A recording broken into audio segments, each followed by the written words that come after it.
تاکہ روزہ جس کے لیے رکھ رہا ہوں وہ میرا رب مجھے دیکھ رہا. رسول اللہ صلی اللہ علیہ وسلم مجھے دیکھ رہے ہیں. آج انسان کا کیفیت اتنا کمزور ہو چکا ہے, آج انسان اپنے آپ پہ اتنا مستہ ہو چکا ہے کہ انسان اپنے آپ کو بھول بیٹھا ہے. آج میں کہنا چاہتا ہوں کہ 15 رمضان کے بعد کتنے مسلمان بھائی ہیں جو اپنے گھر والوں کا اپنے لیے کپڑا نہ خریدا. کتنے ایسے مسلمان بھائی ہیں جن کے گھر میں کپڑے آ کر کے ابھی سلوایا بھی ہو گیا ہو, لیکن گاؤں کا جائزہ لیں, ذرا اس بیواؤں سے پوچھیں, ذرا اس لاچار سے پوچھیں کہ کپڑا میں تو اپنے بچوں کے لیے لے لیا ہوں, میں تو کپڑا اپنے پریوار کے لیے لے لیا ہوں, لیکن خدا کی قسم کبھی وہ غریب کی طرف بھی جھانک کر کے دیکھیں کہ وہ غریب کا بچہ اس مبارک ماہ سیام میں لیا کہ نہیں لیا کپڑا, ان کے گھر میں کھانے کے کچھ اسباب مہیا ہے کہ نہیں ہے. ان باتوں سے ہم اور آپ گریز کریں گے. اور حقیقت ایک بات میں بتا دوں, عیدین کے دن سب سے زیادہ وہ شخص خوش ہوتا ہے جن کو روزہ اور نماز سے کسی کو کوئی مطلب نہیں. جو بندہ مومن روزہ رہتا ہے, جو بندہ مومن عبادت کرتا ہے, ان کو یہ خوف ہوتی ہے کہ مولا تعالی میری عبادتوں کو قبول کیا کہ نہیں. لیکن جب وہ عیدین کے دن آتے نماز پڑھنے کے لیے تو خدا کی قسم رب کی بارگاہ میں رو رو کر کے 2 رکعت نماز ادا کرتے, اور کرنے کے بعد اپنے رب کی بارگاہ میں التجا کرتے, مولا میری اس دعا کو قبول فرما, اس لیے کہ تیرے حبیب کے بتائے ہوئے شریعت پہ اور اس پہ عمل کر کے میں نے ماہ سیام کے 30 روزے رکھے ہیں, مولا اس پہ میں نے تراویح کا اہتمام کیا ہے. اور آپ جس ماہ میں قدم رکھے ہیں اور جس مہینے سے ہم اور آپ گزر رہے ہیں, یہ مہینہ ماہ سیام کے نام سے گامزن ہے. اللہ تبارک و تعالیٰ نے اس مہینے میں انسان کو اپنے اعمال کا محاسبہ کرنے کا حکم دیا. اے انسان, اگر تو گناہ کیا ہے, اے انسان اگر تو اچھا افعال نہیں کیا, اے انسان اگر تیری زبان سے کسی کو تکلیف ہوئی ہو, اے انسان اگر تمہارے ہاتھوں اور پیروں سے کسی کو دکھ پہنچا ہو, تو اللہ وحدہ لا شریک کی بارگاہ میں اس رمضان اور ماہ سیام کے مہینے میں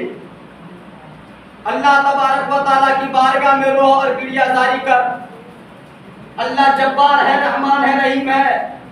تیرے اگلی پچھلی گناہوں کی بخشش کر دے گا. اس امید کے ساتھ ہم اور آپ کو عبادت کرنا ہے, اس امید کے ساتھ اس رمضان میں ہم اور آپ کو حصہ لینی ہے کہ جتنا گناہ میں نے 11 سال کیا ہے, 11 مہینے کیے ہیں, اب یہ 1 مہینہ ایسا ہے جس مہینے میں اگر دل کے دنوں سے اللہ وحدہ لا شریک کی بارگاہ میں ہاتھ اٹھا کر کے دعا کریں گے تو مولا تعالیٰ جب 11 مہینے کے گناہ کو بخش دے کر اس مبارک مہینے میں 1 نیکی کا 70 گنا ثواب عطا کر سکتا ہے, وہ رب ہمارے 11 سال کے گناہ کو بھی مغفرت بخش دے گا اور مجھے نیکیوں کے انبار سجانے کا ایک موقع دیا ہے. کہ لوگوں بزدل کی زندگی نہ گزارو, اپنے آپ کو بیدار کرو, اپنے آپ کو اچھے کرتوت میں لاؤ اور اپنے مصطفیٰ جان رحمت صلی اللہ علیہ وسلم کے قول و افعال کو اپناؤ اور ان کے سنت حسنہ پہ عمل کر کے زندگی گزارو. اس لیے کہ رمضان کا مہینہ یہ بٹا ہوا ہے. میں نے اگلے تقریر میں کہا تھا کہ 3 اشرا میں یہ مہینہ کو اللہ رب العزت نے بانٹ دیا اور اس تینوں میں سے 2 تو نکل گئے. یہ آخری اشرا ہے جو جہنم سے چھٹکارے کا ہے. یقیناً اس مہینے میں اگر آپ چاہیں گے تو اللہ وحدہ لا شریک کی بارگاہ میں اپنے آپ کو بھی جہنم کی آگ سے بچائیں گے, اپنے مرحومین کے نام سے بھی ایصال ثواب کریں گے اور ان کے نام سے دعا کریں گے مولا تعالیٰ میرے گھر سے جو بھی رخصت کر چکا ہو مولا اس مہینے کے صدقے طفیل میں اسے معاف کر، اس کی بخشش کر۔ یقیناً میرا رب وہ ہے جو 70 ماہوں سے زیادہ اپنے گنہگار بندوں سے پیار کرتا ہے۔ اس رب کی بارگاہ میں آپ آنسو بہائے اور میرا رب قبول نہ کرے، ایسا ہو نہیں سکتا ہے۔ سب سے پہلے اپنے دل سے آنسو کے قطرے تو انباروں نکالو، اپنے سر کو سجدے میں جھکاؤ تو صحیح، اپنے گناہ سے معافی مانگو تو صحیح، اپنے زبانوں کو غلط افعال اور غلط فعل سے بچاؤ تو صحیح، اپنے سے بڑوں کی عزت کر کے دیکھو تو صحیح، فقیر اور مسکین کو سینے سے لگا کر دیکھو تو صحیح، بیواؤں کو اپنے آپ زبان سے میٹھی الفاظ کہہ کر کے دیکھو تو صحیح۔ میرے آقا کریم صلی اللہ علیہ وسلم کے دیوانوں، یہ مہینہ ہمیں اور آپ کو چھوڑ کر کے جا رہا ہے۔ جس شان و شوکت کے ساتھ یہ مہینہ آنے والا تھا، ہر مسلمان کے زبان پہ یہی تھا کہ رمضان کب آئیں گے، رمضان کے مہینے کب ہوں گے، ان سے ملوں گا، روزے رکھوں گا۔ لیکن آج وہی ماہ سیام کا مہینہ ہمیں اور آپ کو چھوڑ کر کے اپنے گھر کے طرف رخصت ہو رہا ہے، اور ہم اور آپ اپنے آپ کو بالکل غفلت کے چادر میں لپٹے پڑے ہیں، کوئی سمجھ میں نہیں آتا کہ ہمیں کرنا کیا ہے۔ آج مسلمانوں، آج ہم اور آپ مسلموں پہ جو تکلیفیں ہو رہی ہیں اور جو پریشانیاں ہمیں اور آپ پر اپنا پہلا دے کر کے بیٹھا ہوا ہے، اس کا ایک ہی مقصد ہے، اللہ اس کے رسول کو بھول جائے، اللہ اس کے رسول کے در سے رخصت ہو جانا۔ ہم کماتے ہیں، ہمارے پاس وقت ہوتا ہے، لیکن آج مسلمانوں پہ ایک بات بہت تیزی کے ساتھ پھیلی جا رہی ہے کہ جو بچہ روزے رکھنے والا ہے ماہ سیام میں، آج ماں اور باپ اسے منع کرتے ہیں، بیٹا روزہ نہ رہو، تم پر روزہ نہیں فرض ہوا ہے۔ میں کہنا چاہتا ہوں اے مسلمانوں، اپنے بچے اگر کوئی روزہ رکھنا چاہتا ہے تو اسے منع نہ کرو، بلکہ وہ اگر روزہ رکھ رہا ہے تو اسے رکھنے دو، اسے بھی ثواب کمانے دو، اس لیے کہ موت کا کوئی گارنٹی نہیں ہے کہ موت کب آ جائے گی۔ اگر وہ عبادت میں دلچسپی لگا رہا ہے، عبادت میں اس کا دل لگ رہا ہے تو اسے روزہ رکھنے دو، اسے عبادت کرنے دو، منع نہ کرو۔ آج اگر اسے تم منع کر دو گے تو کل وہ بچہ روزہ رکھنے سے انکار کرے گا۔ آج اس کو اگر مسجد سے نکال دو گے تو کل وہ بچہ مسجد میں آنے سے گریز کرے گا۔ یقیناً اس بچے کو سمجھاؤ اگر وہ غلطی کرے تو، اگر وہ عبادت میں دل لگائے تو اسے لگانے دو، منع نہ کرو، ورنہ اس کے ذمہ دار آپ ہوں گے۔ آج میں کہنا چاہتا ہوں، اسی رمضان کے مہینے میں ایک غیر مسلم ہے جو بازار سے نکل رہے ہیں، ساتھ میں ایک بچہ ہے، اللہ الصمد، کچھ کھانے کے سامان ہے اس بچے کے ہاتھ میں، ممی نے دے دیا، اور دینے کے بعد بچہ اس کھانے کے سامان کو اپنے منہ میں لے کر کے کھاتا کھاتا گھر آتا رہا۔ بچے کی ماں یہ نظارہ دے گا کہ میں نے اپنے بیٹے کو کچھ کھانے کا سامان لے کر کے دیا ہے، یہ بچہ گھر جا کر کے کھاتا لیکن راستے پہ ہی کھا کر کے جا رہا ہے۔ اللہ الصمد ہاتھ نکالے، اور نکالنے کے بعد اس بچے کے پیشانی پہ ایک چماٹ لگائی، اور لگانے کے بعد بچے نے رونا شروع کر دیا مار کے خوف سے، کہنے لگے ممی جان آخر تم نے مارا کیا قصور میں نے کیا تھا، غلطی میں نے کیا کی تھی؟ آواز آتی ہے امی جان، میں جو امی جان کے زبان حال سے آواز آتی ہے، اے میرے بیٹے میں تجھے کھانا لے کر کے دی ہوں وہ ٹھیک ہے، اے میرے بیٹے میں تو یہ کھانا کو کھاتا میں لے کر کے دیا ہوں، اس سے کوئی پریشانی نہیں تھی، لیکن یہ کھانا تو گھر میں لیا کر کے کھاتا۔ کہنے لگے ممی جان اگر میں یہاں پہ کھا لیا تو کیا ہوا؟ ممی جان نے عرض کی بیٹا یہ مسلمان کا ایریا ہے، مسلمان کا ایریا ہے، اور مسلمان اس مبارک مہینے میں ماہ سیام میں روزہ رکھا کرتے ہیں، اور یہ صبح سے لے کر کے شام تک اپنے آپ کو بھوکا رکھا کرتے ہیں۔ ان کے پاس کھانا بھی موجود ہے پھر بھی بھوکا نظر آتے ہیں، ان کے پاس پانی بھی موجود ہے لیکن خوف الہی سے یہ بھوکا رہتے ہیں۔ بیٹا لہٰذا ان کے سامنے نہ کھاؤ، اس کے سامنے نہ کھاؤ۔ اللہ الصمد، بچہ کو بات سمجھ میں آ گیا، ماں یہاں سے جاتی اور جانے کے بعد گھر میں کچھ کھانے نکالتی، خود بھی کھاتی، بچے کو بھی کھلاتی۔ بچے نے بڑا پیارا سوال کیا اپنی ممی جان سے، ممی جان کچھ دیر پہلے میں کھا رہا تھا تو آپ مجھے تھپڑ ماری تھی، آج آپ خود ہی کھا رہی ہیں۔ اللہ الصمد، ممی جان کے سمجھانے کا اسٹائل دیکھو، سمجھانے کا ایک کلچر دیکھو، اپنے بچے کو کس طریقے سے دین محمدی کو سمجھا رہے ہیں، اپنے بچے کو پیغمبر اسلام کے حقوق سے آراستہ کرا رہے ہیں۔ ممی جان اپنے بچے کی کلائی کو تھامتی ہے، کہتی ہے بیٹا ہم لوگ غیر مذہب کے ماننے والے ہیں، ہمارے مذہب میں روزے نہیں رکھے جاتے ہیں، لیکن ہمارا مذہب یہ نہیں سکھاتا ہے کہ اگر کوئی روزہ رکھے تو اس کے سامنے جا کر کے کھاؤ۔ بیٹا ہمارا مذہب یہ نہیں سکھاتا ہے کہ اگر کوئی صبح سے لے کر کے شام تک بھوکا رہے تو ان کے سامنے اچھے خاصے کھانے کھاؤ۔ بیٹا کھانا تم گھر پہ کھا رہے ہو، کوئی دیکھنے والا نہیں ہے، میرا رب مجھے دیکھ رہا ہے اور میں کیا کر رہی ہوں یہ رب کو پتا ہے۔ بیٹا لہذا مسلمان کے نزدیک جب تک وہ روزہ رہے مت کھاؤ۔ اس سے پتا چلا، معلوم ہوا کہ ایک محمد عربی صلی اللہ علیہ وسلم کے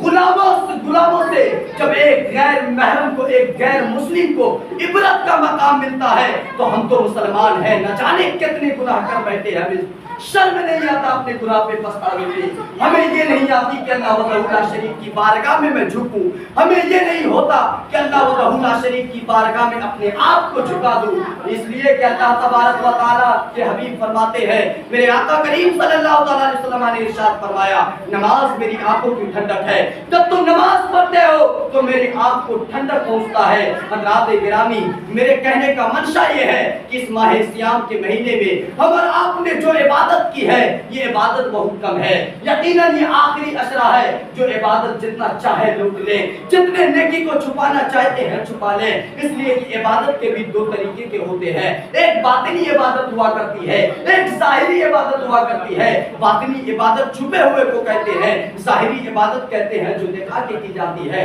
اللہ الصمد، یقیناً ماہ سیام کا یہ عبادت باطنی عبادت ہے۔ اگر کوئی مرد مومن روزہ رکھنے کے بعد اگر چھپ کے کھا رہا ہے تو کوئی بندہ یہ نہ کہہ پائے گا کہ وہ بندہ روزہ نہیں۔ روزہ اس لیے رکھتا ہے تاکہ روزہ جس کے لیے رکھ رہا ہوں وہ میرا رب مجھے دیکھ رہا، رسول اللہ صلی اللہ علیہ وسلم مجھے دیکھ رہے ہیں۔ آج انسان کا کیفیت اتنا کمزور ہو چکا ہے، آج انسان اپنے آپ پہ اتنا مستہ ہو چکا ہے کہ انسان اپنے آپ کو بھول بیٹھا ہے۔ آج میں کہنا چاہتا ہوں کہ 15 رمضان کے بعد کتنے مسلمان بھائی ہیں جو اپنے گھر والوں کا اپنے لیے کپڑا نہ خریدا، کتنے ایسے مسلمان بھائی ہیں جن کے گھر میں کپڑے آ کر کے ابھی سلوایا بھی ہو گیا ہو، لیکن گاؤں کا جائزہ لیں، ذرا اس بیواؤں سے پوچھیں، ذرا اس لاچار سے پوچھیں کہ کپڑا میں تو اپنے بچوں کے لیے لے لیا ہوں، میں تو کپڑا اپنے پریوار کے لیے لے لیا ہوں، لیکن خدا کی قسم کبھی وہ غریب کی طرف بھی جھانک کر کے دیکھیں کہ وہ غریب کا بچہ اس مبارک ماہ سیام میں لیا کہ نہیں لیا کپڑا،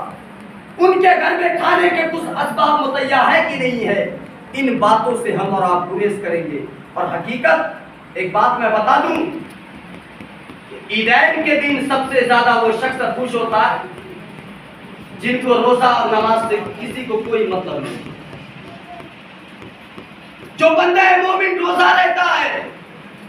جو بندہ مومن عبادت کرتا ہے، ان کو یہ خوف ہوتی ہے کہ مولا تعالیٰ میری عبادتوں کو قبول کیا کہ نہیں۔ لیکن جب وہ عیدین کے دن آتے نماز پڑھنے کے لیے تو خدا کی قسم رب کی بارگاہ میں رو رو کر کے 2 رکعت نماز ادا کرتے اور کرنے کے بعد اپنے رب کی بارگاہ میں التجا کرتے، مولا میری اس دعا کو قبول فرما، اس لیے کہ تیرے حبیب کے بتائے ہوئے شریعت پہ اور اس پہ عمل کر کے میں نے ماہ سیام کے 30 روزے رکھے ہیں، مولا اس پہ میں نے تراویح کا اہتمام کیا ہے۔